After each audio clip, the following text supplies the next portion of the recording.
Bienvenidos a la asignatura Estructuras Aeronáuticas. En el avión se pueden distinguir tres partes principales. En primer lugar, tenemos el fuselaje, la cual es el elemento principal del avión, de donde dependen o están anclados el resto de las partes del mismo. El fuselaje está compuesto de la cabina, donde se encuentra ubicada la tripulación, es decir, el piloto, el copiloto, jefe de máquina, ingeniero de vuelo, etc., más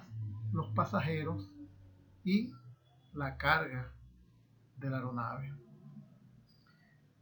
Igualmente, en el fuselaje es común que esté también ubicado el motor y su compartimiento. En caso de aeronaves o aviones con motor a pistón o motor convencional,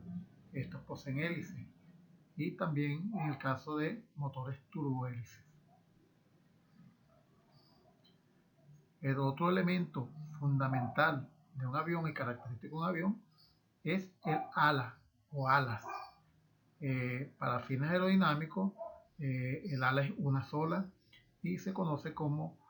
el semiala derecho, o se clasifican en semiala derecho y el semiala izquierdo, pero en conjunto es un solo ala. En el ala está ubicado varios elementos como son el alerón izquierdo y el alerón derecho, que son elementos de control de vuelo, y elementos hipersustentadores conocidos como flap. Hay otros elementos más, pero estos son los principales: los alerones y los flaps. También tenemos en el ala, el borde del ala o el extremo del ala, una estructura tipo nacelle que está al final del ala con el fin de impedir la formación o reducir la formación de los torbellinos que generan resistencia al avance. Y finalmente tenemos el conjunto de empenaje, que está en la cola del avión y que también posee entre sus partes el estabilizador horizontal, el cual posee a su vez un elemento de control, un segundo elemento de control, que es el timón de profundidad o elevador. En el conjunto de empenaje también está ubicado el estabilizador vertical, el cual posee el tercer elemento de control de las aeronaves, que es el timón de dirección o rudder, lo que nos indica que existen entonces tres elementos o superficies de control ya mencionadas: los alerones, el timón de profundidad o elevador y el timón de dirección, también conocido como rudder. Y un elemento que forma parte también de las partes de un avión es el tren de aterrizaje, que no debemos dejar por fuera.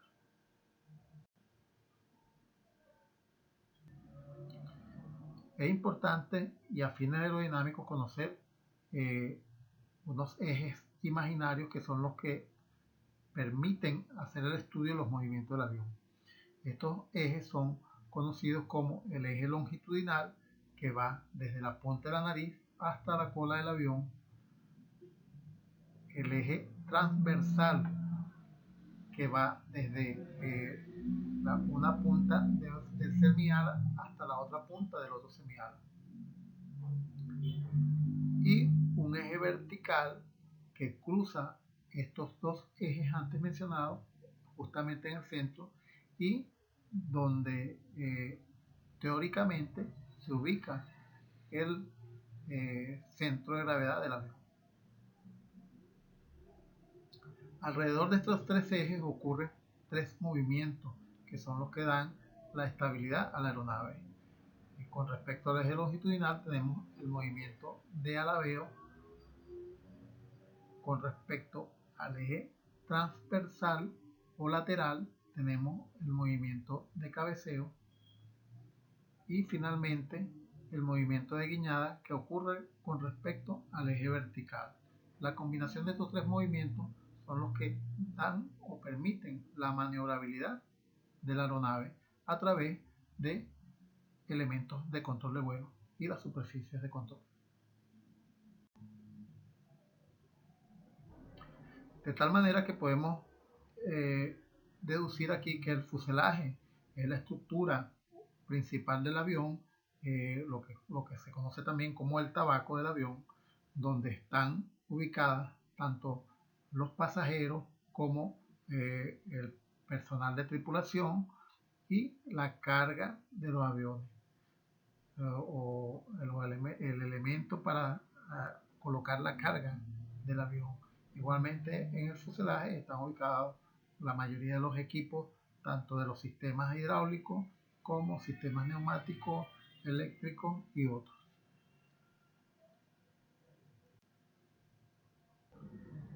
De manera general podemos clasificar el fuselaje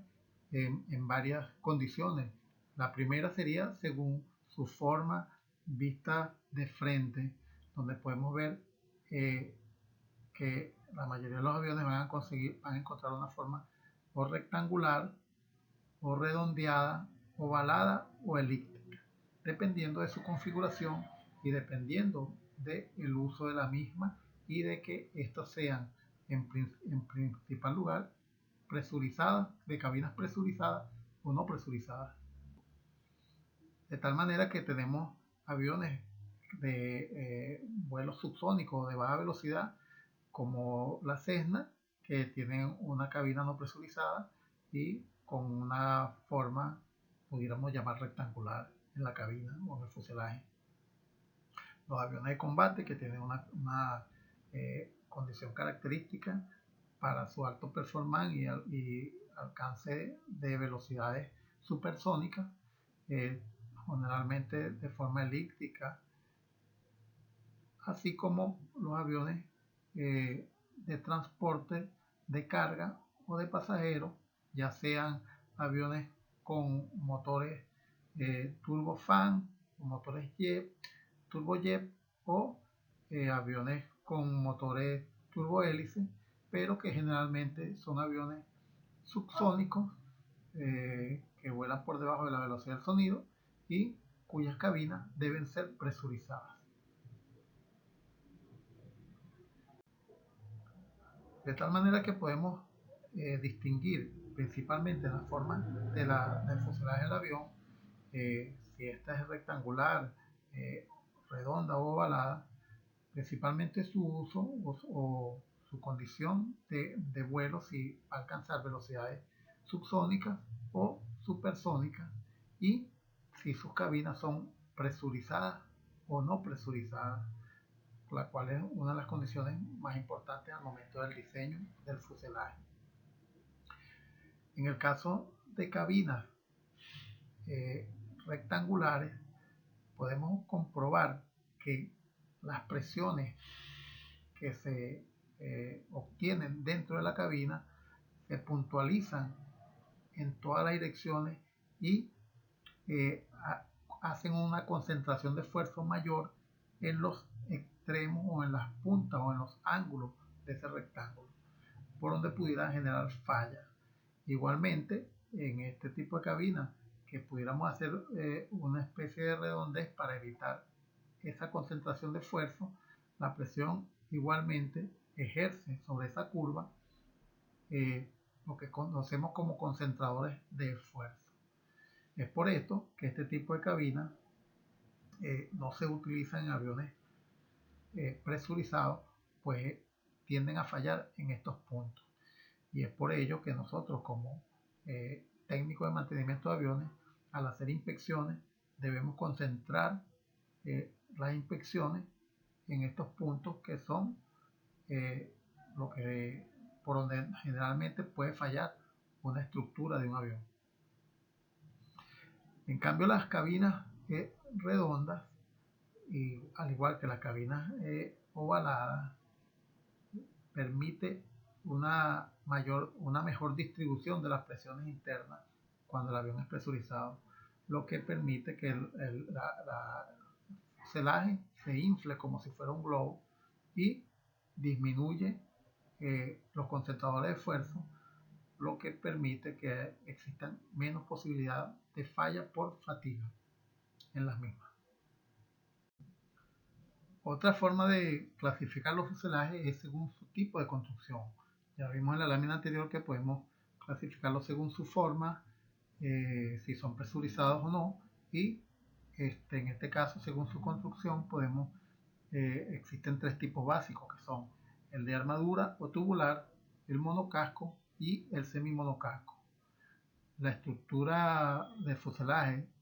de armadura, también conocida como reticular o tubular, fue utilizada principalmente en los aeronaves de madera y tela. Sin embargo, todavía hay mucho uso en este tipo de fuselaje. Las aeronaves como aeronaves que alcanzan baja velocidad, como la Piper o la Cessna, en algunos casos utilizan este tipo de construcción del fuselaje, donde la estructura está hecha de elementos sólidos y tiene como desventaja que es una estructura muy pesada, lo que genera que los aviones alcancen baja velocidad y que sus dimensiones sean realmente no sean muy grandes, puesto que necesitaría un motor muy grande para poder mover esa estructura. A finales o después de la Primera Guerra Mundial surge otro tipo de construcción de fuselaje, otro tipo de fuselaje que es la estructura monocasco, que es un término que viene del francés monocoque. Este tipo de construcción se caracteriza por ser una construcción sólida hecha en una sola pieza o en dos piezas que se unen al final del ensamblado. Igualmente, su principal característica es que en este caso en las estructuras monocasco o monocoque, la piel o el recubrimiento es capaz de soportar carga, pues una piel con un espesor bastante, eh, bastante grueso, pues, en relación con los semimonocascos, que realmente el recubrimiento es muy delgado. Esto genera que la estructura monocasco o monocoque sean también de mayor peso. Y como dije anteriormente, entonces el revestimiento es capaz de soportar cargas tanto de pandeo como de compresión. En los actuales momentos, el tipo de construcción de fuselaje o el tipo de estructura utilizada mayoritariamente es el semimonocasco o semimonocoque. Son estructuras que poseen unos elementos estructurales, son fuselajes que poseen unos elementos estructurales conocidos como largueros, larguerillos y cuadernas, los cuales son los que soportan la mayor carga del avión. Entonces, finalmente, y entre las principales diferencias que podemos encontrar entre una estructura semimonocoque, un fuselaje semimonocoque y un fuselaje monocoque, es que en el fuselaje semimonocoque vamos a encontrar, en primer lugar, largueros, larguerillos, que soportan cargas a tracción, los formadores o cuadernas, que soportan cargas a compresión y le dan solidez a la estructura para soportar cargas de pandeo, y los mamparos. Y en este caso el revestimiento, que es simplemente una piel con un espesor delgado que permite el flujo del aire o las condiciones aerodinámicas para que el avión pueda desplazarse en el mismo sin oponer resistencia al avance. A diferencia de la estructura monocoque, que es una estructura más pesada y sus elementos principales son las cuadernas o formadores, los mamparos, no posee largueros ni largarillos, sino que la piel, que es una piel de un mayor espesor, le da rigidez a la estructura y al avión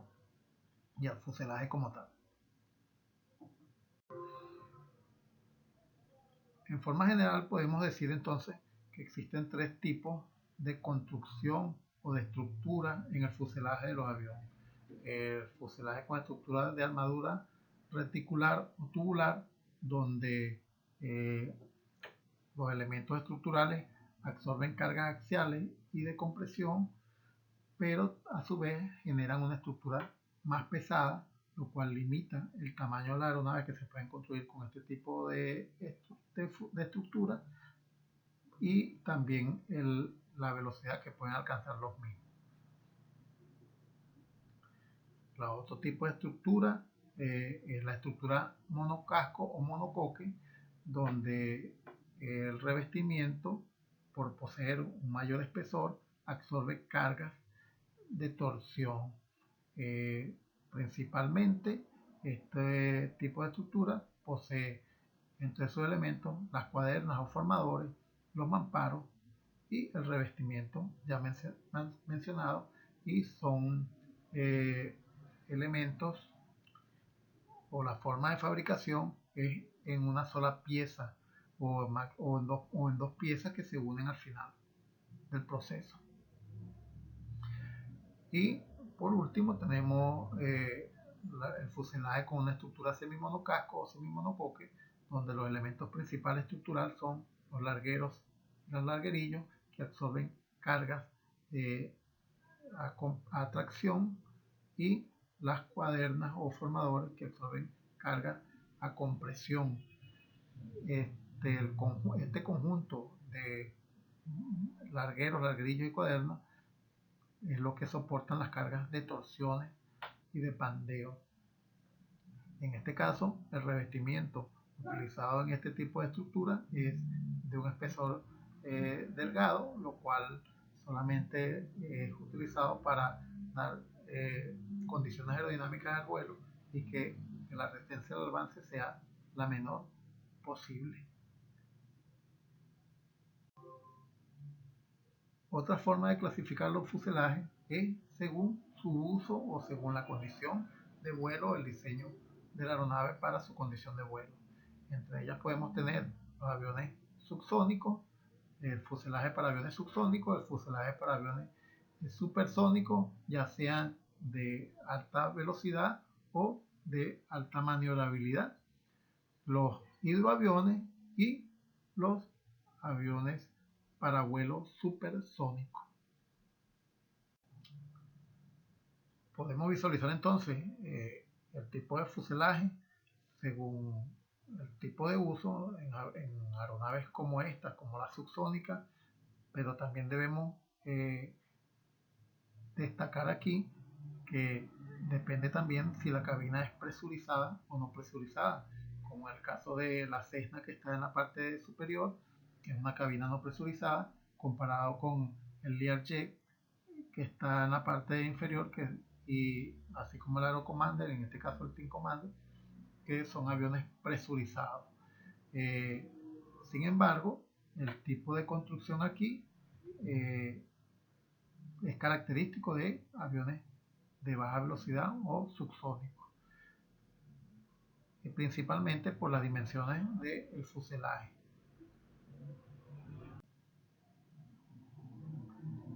Este tipo de fuselaje y las características que vimos anteriormente también las podemos visualizar en aviones de alta capacidad de carga, como el Boeing 757 y el Airbus 380, con diferencias muy particulares a las vistas anteriormente. En este caso, el tamaño del tabaco del fuselaje, que le permite mayor carga, y la forma, vamos a decir, redonda del fuselaje, con más amplitud para poder cargar con más volumen, tener mayor volumen de carga. La diferencia es que los aviones anteriores que vimos anteriormente, como eran el Learjet, el Falcon, el Super King, los Citation, que son aviones principalmente ejecutivos para carga de pasajeros y de una cantidad limitada. El otro tipo de fuselaje, según su uso, los hidroaviones, ya sean que tengan un fuselaje tipo casco, como si fueran un barco, o que posean flotadores sin embargo, tienen una construcción típica que les permite, o una forma típica que les permite acuatizar. También podemos visualizar el tipo de fuselaje según su uso en los aviones supersónicos, ya sean que su condición tengan el fin de obtener mayor velocidad versus maniobrabilidad, como en el caso de, pudiéramos mencionar, los F-16, los F-15, el mismo Sukhoi, donde el avión le permite alcanzar, o el fuselaje, la forma del fuselaje, permite mayor velocidad versus la maniobrabilidad. Sin embargo, hay otros factores allí, como lo son el tipo de ala que utilicen y el tipo de cola que también utilicen este tipo de aviones. Igualmente podemos visualizar en este caso las características y la forma de un fuselaje típico en aviones donde se prefiere la maniobrabilidad versus velocidad, como en el caso del F-14, que utiliza combinado ese fuselaje con una ala replegable que se torna en forma tipo delta, quizás combinada con una cola tipo timón. Y en el lado derecho el avión North American XB-70, que utiliza canat y ala tipo delta en ese mismo tipo o forma en el fuselaje.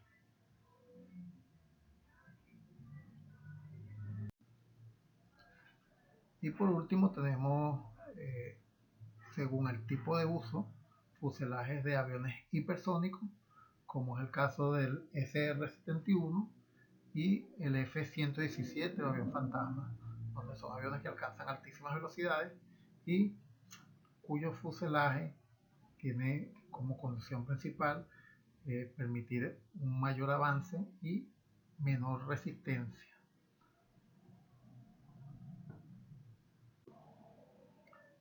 Bien, con esto damos finalización a este módulo